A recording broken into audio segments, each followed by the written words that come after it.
কাঞ্চন শ্রীময়ীর বিয়ের বছর ঘোরেনি। এবার ছোট মেয়ে জামাইকে আদর করে জামাই ষষ্ঠী খাওয়ালেন শ্রীময়ীর মা। লুচি, ছোলার ডাল, কাতলা মাছের মাথা থেকে পোলাও, মাংস সবই ছিল পাতে সাজানো। শেষ পাতে পায়েস, দই মিষ্টিও কিন্তু ভোলেননি তারা। শ্রীময়ীদের বাড়িতে জামাই ষষ্ঠী মানে শুধুই ভুরি ভোজ নয়, বরং সেখানে রয়েছে আরো বিশেষ কিছু রীতিনীতি।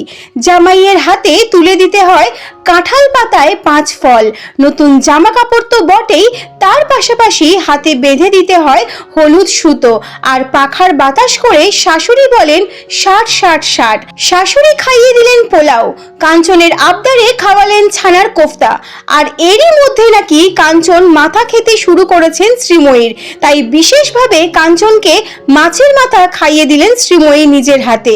বাদ যান না কাঞ্চনও, শ্রীময়ীকে পোলাও খাওয়ানোর সময় বোঝা গেল কতটা যত্নশীল তিনিও।